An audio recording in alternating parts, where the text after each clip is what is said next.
এক গরিব বাবা মৃত্যুর আগে ছেলের জন্য একটা গোপন আমানত রেখে গেলেন, কিন্তু সেই আমানতের ভেতরে লুকানো ছিল এমন এক সত্য যা ছেলের জীবন পুরো বদলে দিল। রহিম ছিল খুব গরিব, দিনমজুরির কাজ করে কোনোভাবে সংসার চালাত, কিন্তু সব কষ্টের মাঝেও সে আল্লাহর উপর ভরসা কখনো হারায়নি। বাবা অসুস্থ হয়ে পড়লেন, শ্বাস নিতে কষ্ট হচ্ছে, কিন্তু চোখে এক অদ্ভুত শান্তি, যেন তিনি কিছু গুরুত্বপূর্ণ কথা বলতে চান। বাবা বললেন, বাবা, আমার একটা ছোট বাক্স আছে, আমি মারা যাওয়ার পর এটা খুলবে, এর মধ্যে তোমার জন্য কিছু আছে। কিছুক্ষণ পরেই বাবা দুনিয়া ছেড়ে চলে গেলেন। রহিম ভেঙে পড়ল, তার জীবনের সবচেয়ে বড় আশ্রয়টা হারিয়ে গেল। বাবার কথা মনে পড়তেই রহিম সেই ছোট বাক্সটা বের করলো। তার হাত কাঁপছে, মনে হাজার প্রশ্ন। বাক্স খুলে সে অবাক হয়ে গেল। ভেতরে কোনো টাকা পয়সা নেই, শুধু একটা পুরনো কাগজ। সে কাগজটা খুলে পড়তে লাগলো। সেখানে বাবার হাতের লেখা কিছু কথা ছিল।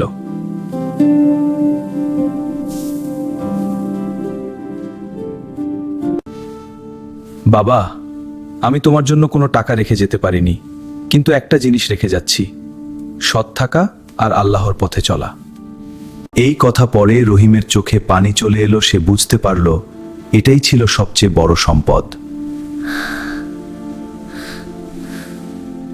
পরদিন থেকে রহিম আরো কঠোর পরিশ্রম শুরু করলো,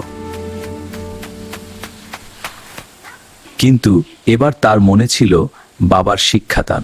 একদিন কাজ করতে গিয়ে সে রাস্তার পাশে একটা টাকার ব্যাগ পেল।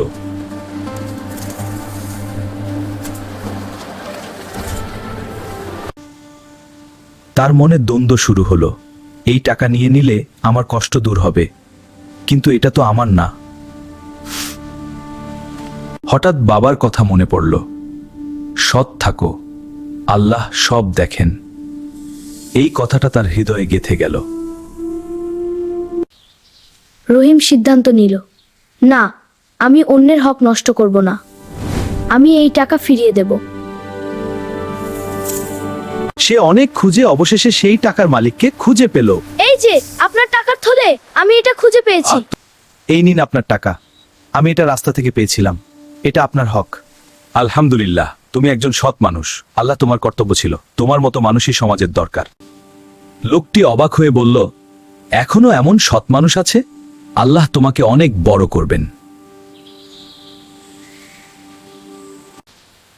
লোকটি তার জন্য দোয়া করল, আল্লাহ তোমার রিজিক বাড়িয়ে দিন, তোমার জীবন সহজ করে দিন। কিছুদিন পর রহিমের জীবনে পরিবর্তন আসতে শুরু করল। সে ভালো কাজের সুযোগ পেল। রহিম বুঝতে পারল, সৎ থাকা কখনো বৃথা যায় না, আল্লাহ সঠিক সময়ে প্রতিদান দেন। হে আল্লাহ, আপনি আমার বাবাকে জান্নাত দিন, তিনি আমাকে সঠিক পথ দেখিয়েছেন।